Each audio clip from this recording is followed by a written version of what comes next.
esta crisis institucional que se ha generado a partir del fallo impactante de la Corte, un fallo que ha generado, yo digo, como pocas veces una repercusión política tan grande, sobre todo porque la Corte no solamente suspendió las elecciones de Tucumán y de San Juan, apuntando a Mansur en Tucumán y a Uñac en San Juan, que buscaban distintos mecanismos para ser reelectos, sino por las repercusiones que esto ha tenido en todo el espinel político, tanto del oficialismo como de la oposición. Tanto así que hace un rato el presidente de la Nación salió a hacer una cadena nacional sumándose a las críticas durísimas a la Corte Suprema de Justicia, y del otro lado también han salido muy fuerte desde la oposición. A ver, encuadrame el tema y cómo está esto en este momento, Javier Calvo.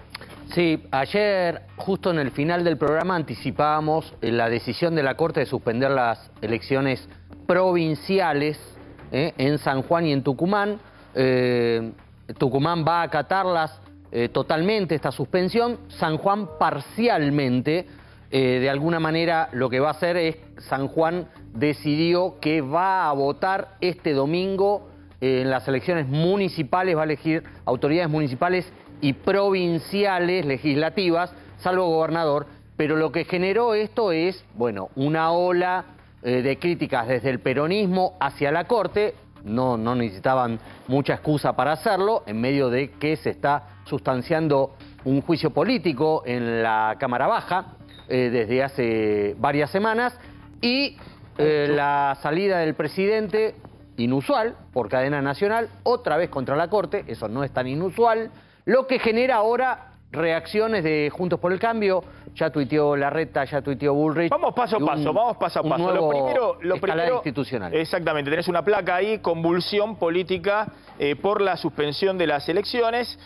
¿Cuáles son los candidatos cuestionados? A ver, explícalo ahí con la placa, Javier. Mira, ¿por qué interviene la Corte Suprema? Porque de alguna manera la oposición en San Juan y en Tucumán, en este caso vamos sobre San Juan, donde gobierna Sergio Uñac, y va por su, de alguna manera, cuarto mandato, si se tiene en cuenta su rol como gobernador o como vicegobernador. Es decir, es la cuarta vez que busca estar, que va en una fórmula a la gobernación o vicegobernación, y entonces para la oposición... Ahí está, vos tenés una placa que dice, claro, que va por su cuarto mandato, porque fue primero vicegobernador. Exactamente. Después fue 2 periodos gobernador y va por un nuevo periodo para gobernador. Reelección para gobernador. Por una tercera reelección para gobernador. Claro, no, para gobernador, por eso. Lo que pasa es que él no cuenta su función como vicegobernador. Para un tercer periodo como gobernador. Exactamente. ¿Y qué dice la Constitución de San Juan? Bueno, es ambigua, por eso hay una mitad de la biblioteca que dice que se la incluye y hay otra mitad de la biblioteca que no se lo puede incluir, porque el vicegobernador supuestamente, como el vicepresidente o la vicepresidenta de la Nación, no forma parte del Poder Ejecutivo, sino que preside la Cámara de Senadores. Bueno, esa es una discusión que se planteó en la justicia de San Juan, y el Tribunal Supremo, lo que vendría a ser la Corte Suprema de Justicia Provincial, le permitió a Uñac volver a presentarse. Por eso la oposición recurrió a la Corte Suprema de Justicia para pedirle que interceda para evitar esta violación de la Constitución, según la oposición de San Juan. Bueno, el otro tema es el caso de Mansur. En Tucumán. Parecido, muy parecido, solamente que Mansur, en vez de ir por el cuarto periodo, va por el quinto periodo.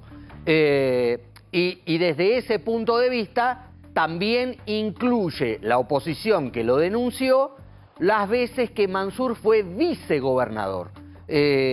Como ahora termina siendo vicegobernador en la candidatura. Y para la oposición hay que contarlo como parte del Poder Ejecutivo, con lo cual no podría ir.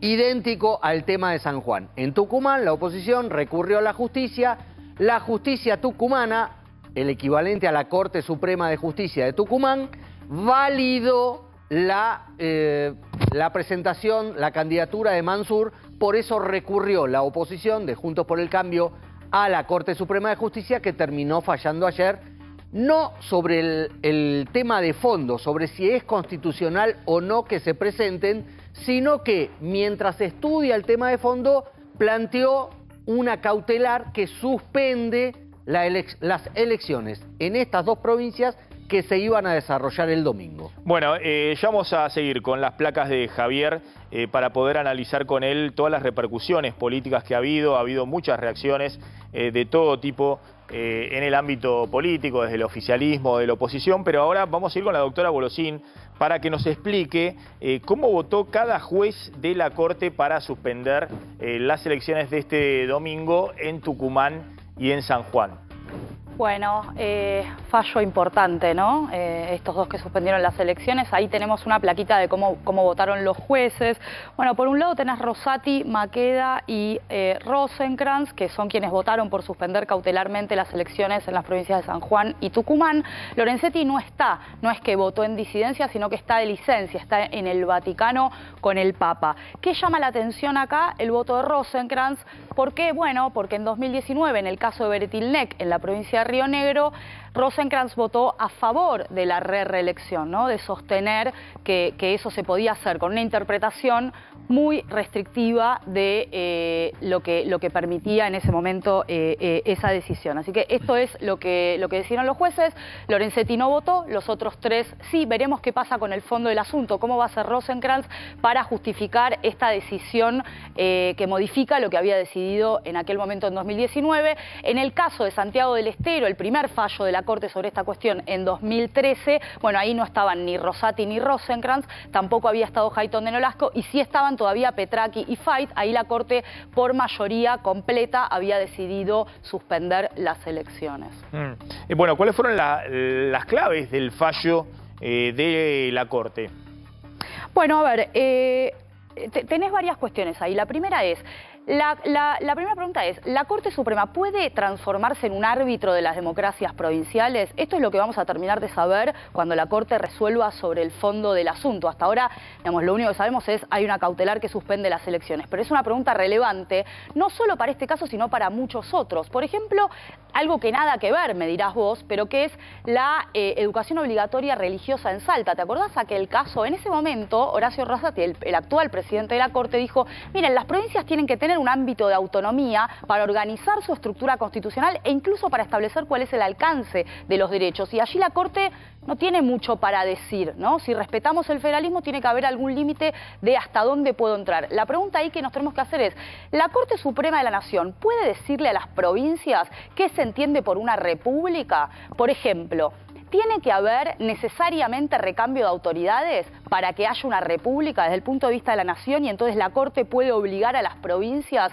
a que esto sea así en todo el país? Porque si es así, entonces, ¿qué vamos a hacer, por ejemplo, con Formosa y con Santa Cruz, que tienen en sus constituciones establecida la reelección indefinida? ¿Qué va a hacer la Corte cuando resuelva sobre el fondo del asunto? ¿Va a establecer que es inconstitucional la reelección indefinida en la Argentina? ¿Esto es así o no va a ser así? Esta es una primera pregunta muy relevante. ¿Por qué? Porque hasta ahora... Perdón, la Corte está cuestionando que la ley provincial choca contra la Constitución Nacional o que no se está aplicando la Constitución provincial. Este es exactamente el punto central de la cuestión, Maxi. Hasta ahora, en el caso de Santiago del Estero, en 2013, y en 2019, en el caso de Beretilnec de Río Negro, lo que hacía la Corte era, adoptaba, digamos, un enfoque formalista, si querés, ¿no? Entonces decía, mira, ¿de qué formalista? De la República. Y lo que decía era, mira, yo no puedo meterme a establecerle a las provincias cuál es la mejor interpretación de su Constitución, según lo que a mí me parece. Yo lo que sí puedo hacer es mirar cómo interpretan los tribunales locales sus propias constituciones y si esa interpretación es claramente contraria a lo que dice el texto de la Constitución local, palmariamente contraria, bueno, yo lo tengo que anular. ¿Por qué? Porque si no lo hiciera, estaría en riesgo la República. No puedo permitir que interpreten cualquier cosa. Hasta ahora decía eso. ¿Cuál es el problema de eso? El problema de eso es lo que señaló Rosenkrantz en el caso Beretilnec, cuando en disidencia admitió la RERRE, que es que muchas veces las constituciones son ambiguas, no está claro qué es lo que establece. La interpretación no es tan clara. Y en el caso de Beretilnec pasa esto. Y si me apurás un poquito, en el caso de Uñaki y de Mansur también. Es decir, hay un espacio, hay un resquicio para poder decir que tendrían derecho incluso a una cuarta o a una quinta vez para participar. En el caso de Mansur, primero 2 veces como vice, después 2 veces como gobernador y luego de nuevo como vice. Como ese resquicio lo permiten las constituciones, pareciera que no alcanza con decir, bueno, voy a ser deferente a lo que establece la constitución local. Necesito algo más fuerte para poder frenar eso. Esto es lo que están diciendo ahora, que ya no es, bueno, voy a ver si interpretaron bien la constitución local. No, no, yo les voy a decir cuál es la mejor interpretación conforme a una idea de república que es federal. Y que esa idea de república lo que dice es, acá tiene que haber recambio de autoridades. Y si no hay recambio de autoridades, no hay república. Pero si esto es así, entonces de nuevo, ¿qué hacemos con Formosa y Santa Cruz? Déjame apuntar que esto muy interesante que plantea Natalia, tiene que ver con 4 miembros de la Corte. Está bien, votaron 3, porque uno está de licencia, pero todos los miembros de la Corte Suprema son del interior. Es decir, no hay ni un porteño. Hay 2 santafesinos, un cordobés y un semiporteño como Rosenkrantz. Pero Rosenkrantz es más porteño que el Obelisco, igual, sí, pero nació en otro lado y de alguna manera expresan también las opiniones de las provincias, con lo cual es interesante desde ese lugar que se discuta el federalismo desde, al revés de lo que dicen algunos gobernadores, que es un problema de los porteños. Pero Maxi, perdóname, acá hay 2 cuestiones. La técnica que explica brillantemente Natalia y después la política. Acá también es una decisión política y está metida en el medio, tanto de un lado de la grieta como del otro lado de la grieta. Este es un problema político más que técnico. Ahora nos metemos en todas las repercusiones políticas. Ahí van a ver, Graf, cómo van a rotar todo el tiempo la información que hay, porque no damos abasto con la cantidad de declaraciones que hay de un lado y del otro, muy fuertes, de dirigentes de la oposición y del oficialismo que se han cruzado con todo. Y sobre todo la declaración más fuerte, el presidente diciendo que la Corte Suprema atenta contra la democracia. 40 años de la democracia, el presidente Alberto Fernández, en un claro conflicto de poderes, está diciendo que la democracia está rehén de un grupo de jueces en la Argentina. Es decir, una situación muy grave que, yo digo, si alguien lo mira desde afuera, dice, bueno, Argentina tiene 120% de inflación, no tienen dólares, cepo por todos lados, no saben si llegan a agosto, qué van a aplicar, y encima, bueno, pero es una república, es una democracia consolidada. No, y están discutiendo si se consolida la democracia o está en peligro la democracia, porque sale el presidente a decir que hay un poder de la república atentando contra otro. Claramente se llama esto un conflicto de poderes, que visto desde afuera es, bueno, la Argentina puede ocurrir cualquier cosa, no solamente en lo económico, sino también en lo institucional.